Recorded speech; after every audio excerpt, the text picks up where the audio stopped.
Assalamualaikum warahmatullahi wabarakatuh. Saya Sigit Setiawan dari kelas 9 C. Di sini saya akan menjelaskan penilaian kerja karyawan dengan menggunakan metode Behaviorally Anchored Rating Scale atau sering disingkat BARS.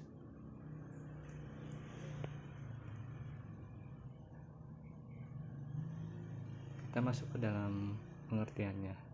Mungkin di sini hanya poin-poinnya saja. Metode ini merupakan metode penilaian yang menggabungkan pendekatan perilaku kerja dengan sifat pribadi, di mana metode ini terdiri atas suatu seri 5 hingga 10 skala perilaku vertikal untuk setiap indikator kinerjanya.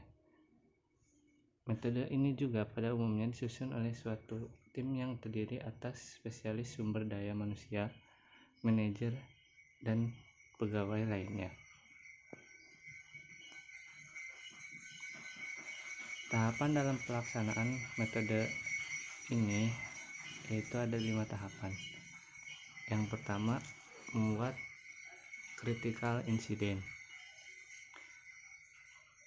Hal ini dilakukan dengan melakukan pembuatan tim terlebih dahulu, lalu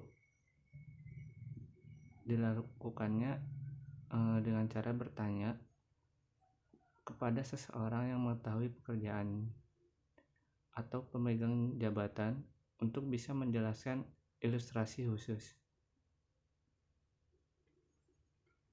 secara efisien dan efektif.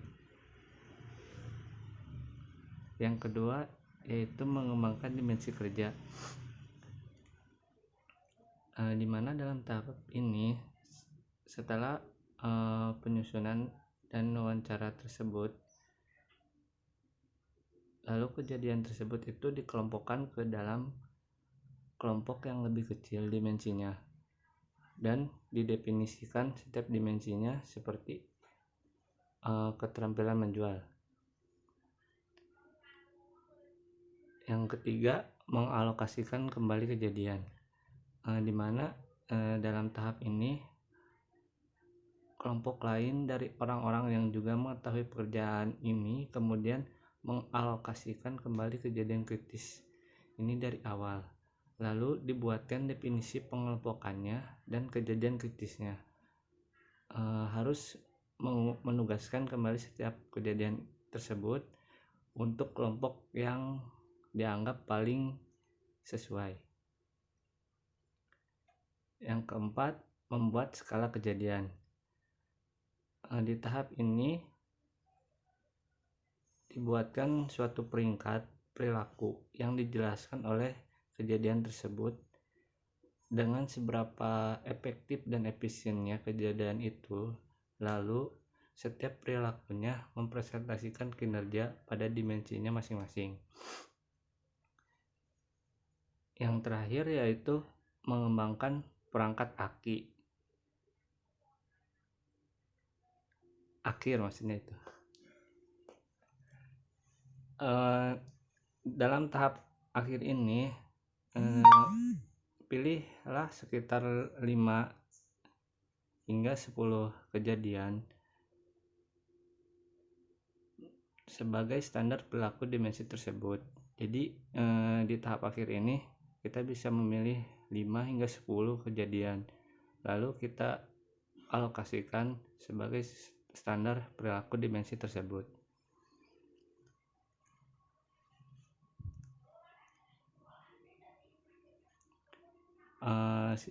Sisi positif metode ini antara lain, yang pertama, ukuran yang lebih akurat.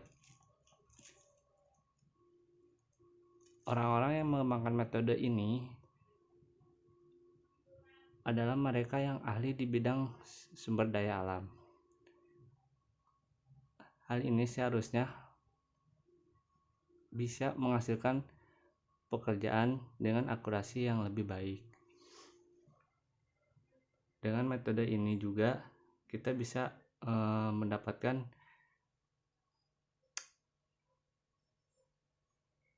akurasi yang tepat sasaran.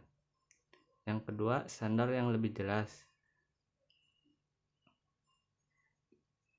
Kejadian-kejadian kritis di sepanjang skala perusahaan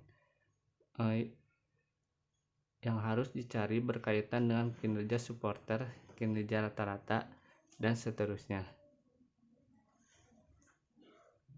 Yang ketiga, umpan balik. Kejadian kritis memudahkan untuk menjelaskan peringkat pada yang dinilai. Dimensi independen.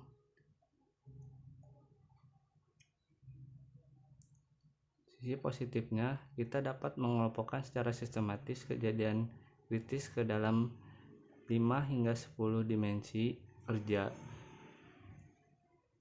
yang dapat membantu kita untuk membuat dimensi kinerja lebih baik dan tidak terkait satu sama lain.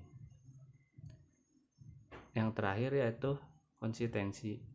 Sisi positifnya, kita dapat menilai kinerja berdasarkan metode ini, yaitu metode Behaviorally Anchor Rating Scale.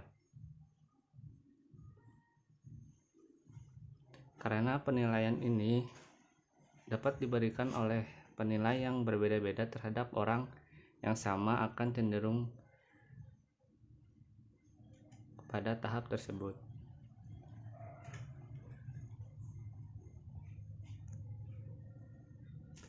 Ini adalah hasil implementasi dari metode ini.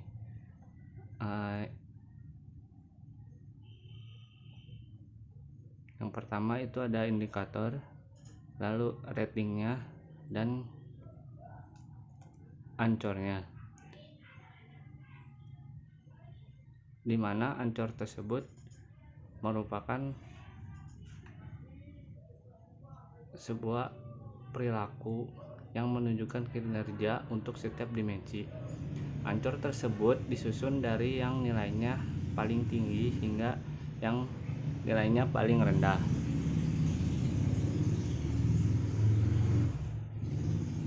Di sini ratingnya itu kita susun dari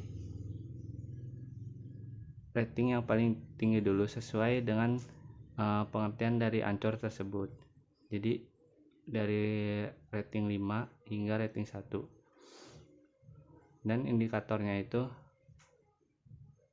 berupa penilaian suatu sikap atau perilaku.